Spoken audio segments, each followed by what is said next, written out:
makipagkaibigan sa isang tao, patutunayan ko kay Reyna Ada na kaya kong tapatan ng kahit anong gagawin niya. Mami! Help! Kailangan mo ba ng tulong ko? Ngayon na nangungulila na si Daisy, I don't want her to feel alone. Kaya alagaan mo yung bata habang nasa opisina ako. Pumasok ka! Huwag kang lalabas dyan, ha? Ako lang magsasabi sa'yo kung kailan ka lalabas. Si attorney na nga yung nagsabi sa'yo na kahit saan ka pang abogadong pumunta, eh wala ka laban sa mga yun. Kasi sa kanila iniwanan ni Sir Bong ang kustodiya ni Daisy. Kung wala rin lang naman ako mahihinga ng tulong na ibang tao, pues ako na ang gagawa ng paraan.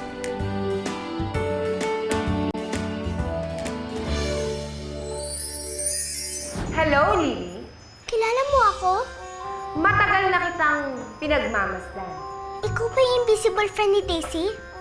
Nahuli na kita eh. Bakit ngayon ka na nagpakita? Hindi ako yun. Si Winnie yung sinasabi mo. Di hamak naman na mas magaling at mas makapangyarihan ako kaysa sa kanya. Anong pangalan mo?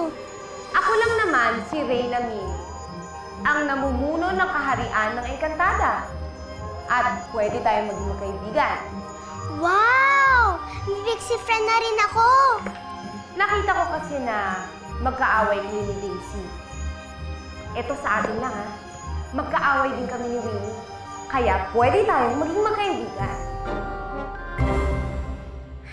Siguro, kung nandito ka lang, Daddy, hindi mo ko hayaang makulong dito. Hindi mo rin ako hayaang masaktan ni Tita Daphne.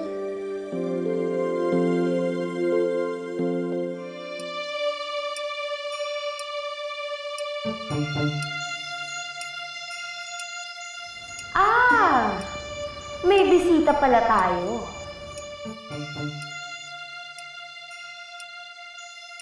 Daisy! Daisy! Daisy! Diyos ko, Daisy! Anong ginawa nila sa'yo? Tita Camila! Shh!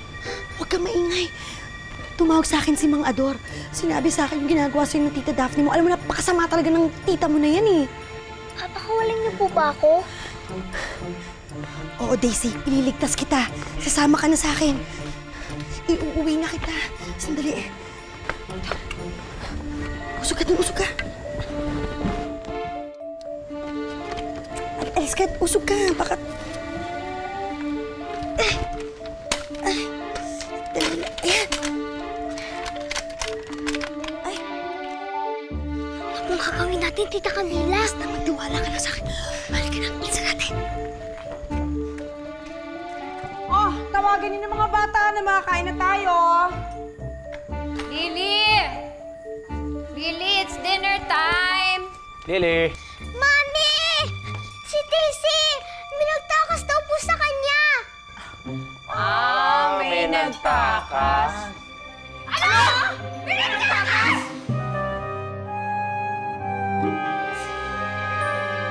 Ang tagal naman nila, Lily. Makapaglaro na nga lang nila.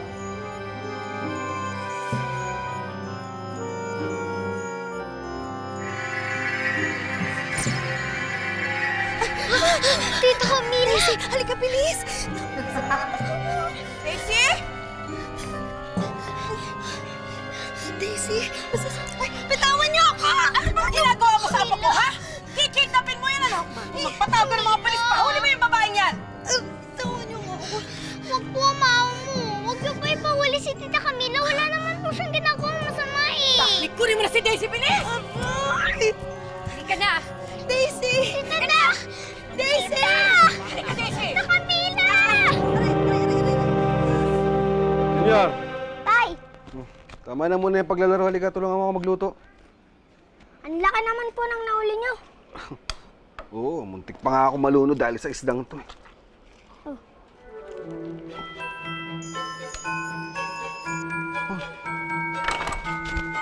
Jojo.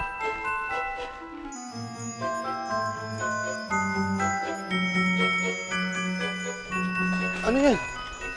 Duwende, Tay! May duwende sa loob ng isda!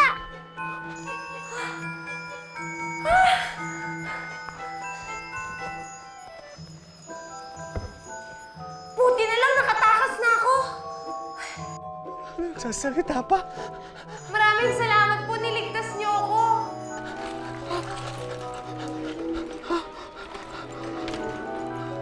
Tay! Tay, gising! Huling-huli ko sana, sinusubukan niyang kidnapin ng apo ka! Tama! Kung hindi namin siya nahuli, malamang natangay niya na si Daisy! Naku, if I know, baka siya pang mastermind ng pag-kidnap kay Daisy noon. Baka nga kakuntsaba pa yan ni Ivy, ano? Kaya lang yung bumabalik dito para maituloy yung plano niya. Ay, naku! Sige! Sandala! Ano ko, Chief, ha? Kung meron ka kutsaba si Ivy, sila yan! Sila! Sandali lang ha, huwag kayong mag-away dito. Alam niyo, Chief, kaya lang ako nandito para iligtas ko yung pamangkin ko. At alam niyo kung saan ko nakita yung pamangkin ko? Sa kulungan ng aso! Ano ba pinagsasabi mo siya? Sige, mama! Sige! Huwag na kayo magmakaangan pa, ha? Kala niyo, inaabuso niyo yung pamangkin ko. Sinasaktan niyo si Daisy! Naku, hindi totoo yan! Sandali! Totoo ba yung sinasabi nito? Chief, hindi po katotohanan. Nagsisinungaling na yung babaeng yan. Binabaliktad niyang lahat dahil nahuli na siya. Siya ang masama dito, hindi naman kami! Ikaw ang masama dito! Sandali.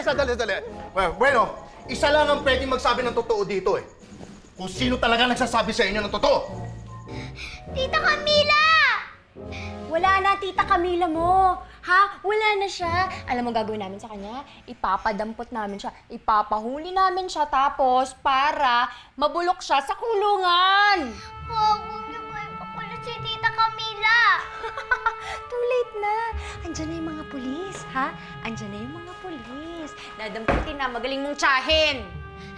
Tita Daphne, wag niyo pa ituloy yung plano niyo.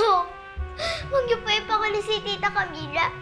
Kahit anong sasabihin niyo, gagawin ko po. Please, Tita Daphne. Kahit ano? Kahit ano. Isa, dalawa, lipad!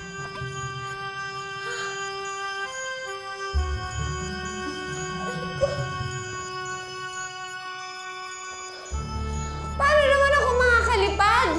Kung sira tong pakpak ko. Tay! Nasaan na yung duwende?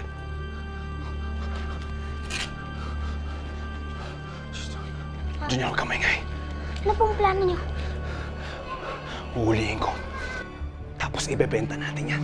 Naku, kailangan ko na makalipad.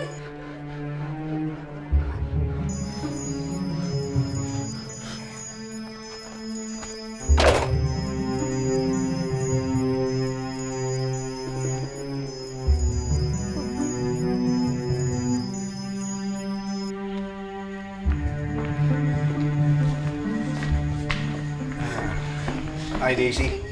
Ako si Chip Vergara. Huwag kang matakot sa amin, mababait kami. Meron lang akong itatanong sa'yo. Totoo ba na sinasaktan ka ng mga kamag-anak mo dito? Daisy, sabihin mo yung totoo. Tutulungan ka ng mga pulis.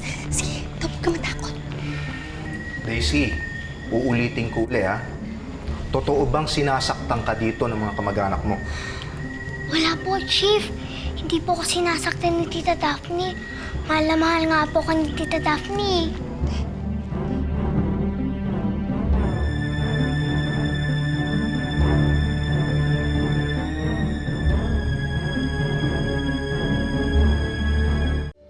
Naku, ayan naman po, Chief. You heard it loud and clear. Galing na sa bata. Walang nananakit sa batang yan sa bahay na to. Kayo, ha? Daisy? Kayo, anong ginawa niyo kay Daisy, ha? Siguro tinatakot niyo, no? Chief, you heard it loud and clear. Lahat ng gusto niyo marinig, narinig niyo na po. So why don't you please escort this lady out of our house? Sandali lang. Tita Camila! Daisy! Tita Camila! Babalik ang tita, ha? Babalik ka, ha? Let's see about that.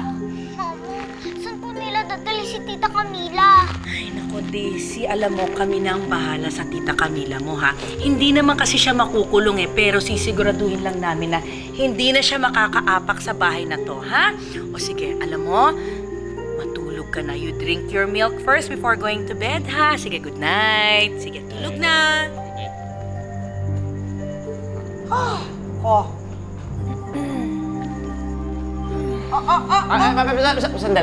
Sandali. Saan ka pupunta? Matutulog na ako. Ano ka ba? It's been a long day. Good night. Sandali nga lang. Akala mo ba, nauuto mo kami, ha? Alam namin ang ginagawa mo dyan sa batang yan.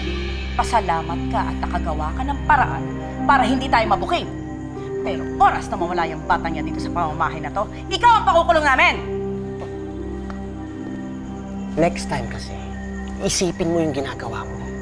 Ha? Tatanga-tanga ka eh. Hindi ka nagpana sa amin ni Mama ng katalinuhan. Ay nako, halika na. Kumain na tayo, pwede ba? Daisy. Let's eat! Ba't hindi ka nagsabi ng totoo sa mga pulis? Ba't mo ginawa yun? Ayoko naman po magsinungaling eh. Sabi ni Daddy, ba't daw po magsabi na hindi totoo? Yun na nga eh. Alam mo ba yung mga pulis na makakatulong lang sa'yo? Pwede nilang kasuhan si Ma'am Daphne ng child abuse. Sabi po kasi ni Tita Daphne, kapag sinumbong ko siya, ipapakulong niya si Tita Camila dahil sa kidnapping. Ayoko naman po makulong si Tita Camila eh. Ayoko pong may masamang mangyari sa kanya dahil sa akin. Titiisin ko na lang po yung pananakit ni Tita Daphne kesa sa makita ko si Tita Camila sa jail.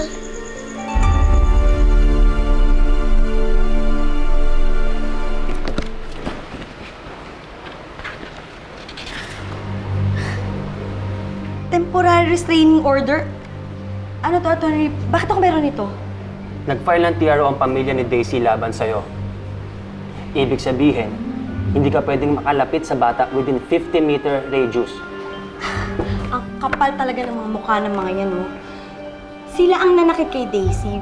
Dapat sila ang malayo dun sa bata. Hindi mo pwedeng kontrahin yun. I advise you not to do anything. Kapag nahuli ka nila nilalabag mo ang TRO, pwedeng maging permanent yan. Habang buhay mo nang hindi makikita ang pamangkin mo.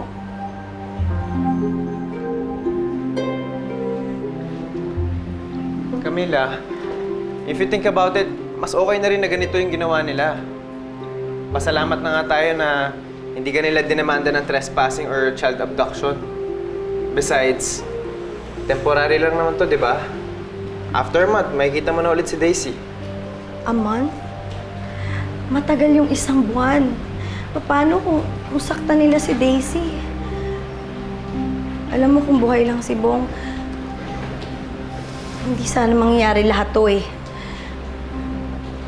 Sino nang kakampi ni Daisy? Sino na magliligtas sa kanya sa mga kontrabida na yun?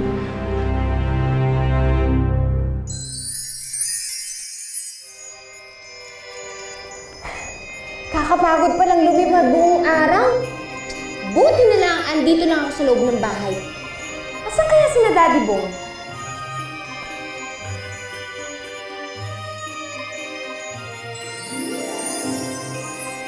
Daddy Bong! Yoo-hoo! Daisy! Daddy Bong! Daisy?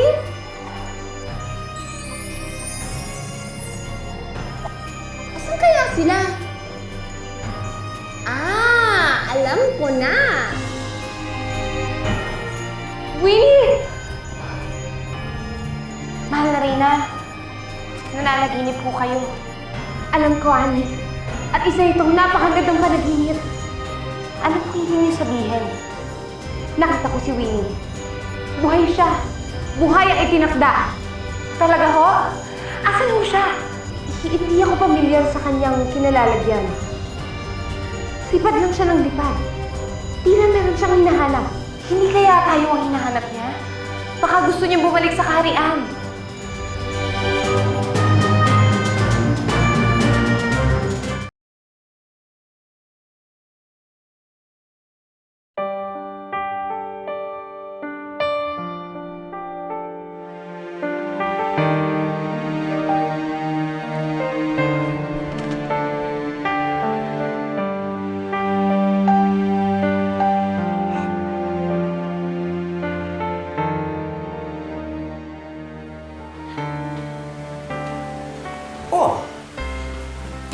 Hinanda ko na po yung isusuot nyo.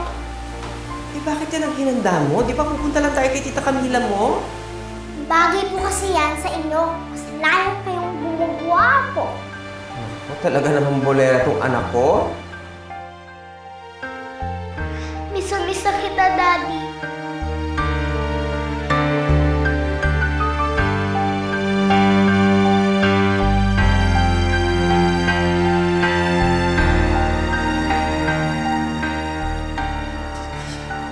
Ano ba yung ginagawa mo? Oh, Ang bango-bango niyo na, Daddy.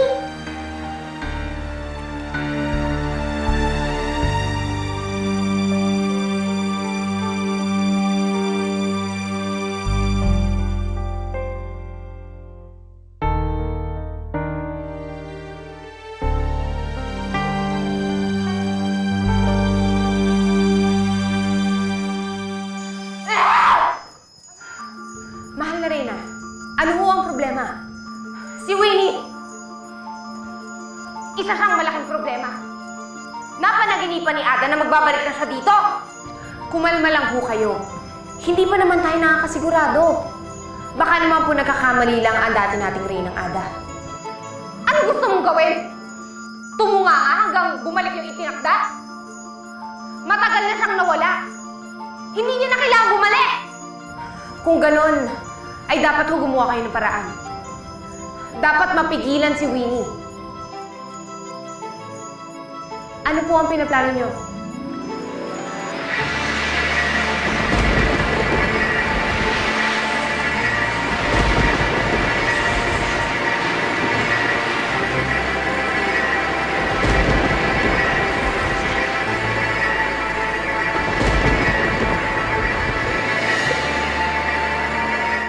Malapit na ako sa mansyon. Sigurado ko andun si Daddy Bong tsaka si Daisy.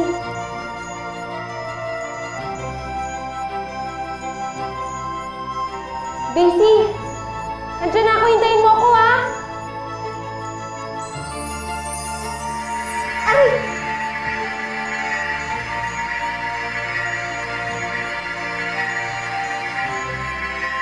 Minnie! Ano ginawa mo? Bakit hindi makapasok si Winnie ng mansyon?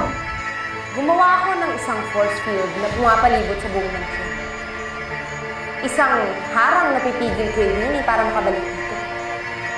Kaya kahit anong gawin ng itinakda mo, hindi na siya makakabalik sa atin.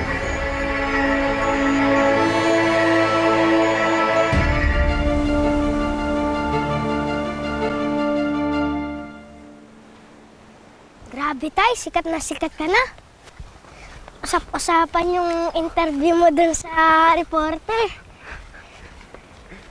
Ikaw naman. Tinanong lang ako tungkol sa duwende. Sikat na ba yun? Oo, Tay. Sabi nila, Tay, mapapanood daw po yun sa TV. Ikaw talaga. Puro ka kalokohan. Sige na, bilisan mo maglakad para makauwi na tayo. Sandali, Tay. Tay, tingnan mo yun, no? Ano na yan?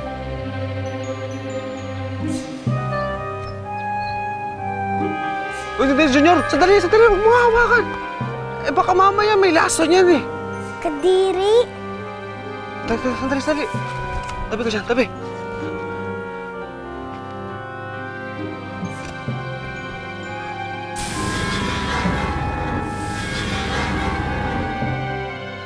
Anong ginawa mo? Ako, hindi ko rin alam eh.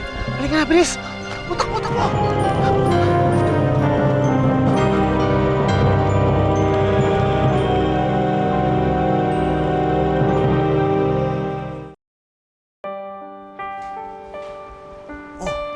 Daisy. Diyan ka lang pala. Kanina pa kita hinahanap eh. Gusto mong bumaba muna? Naghanda ako ng pananghalian mo. Salamat na lang mga Dot. Wala po akong ganong kumain. Hindi mo po pwedeng ganyan, Daisy.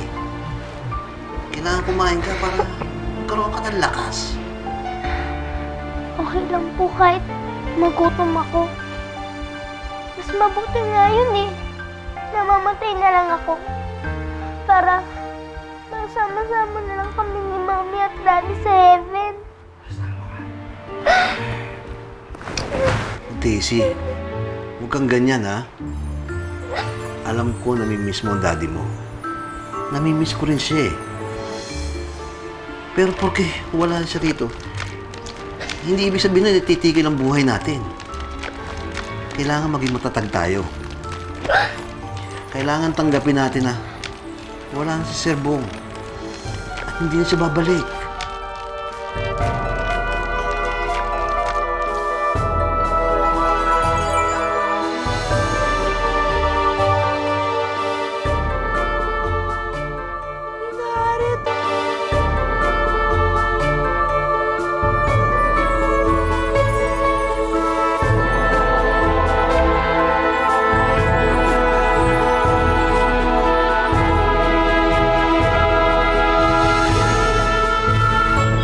Ano kayang hayop ang laman nun?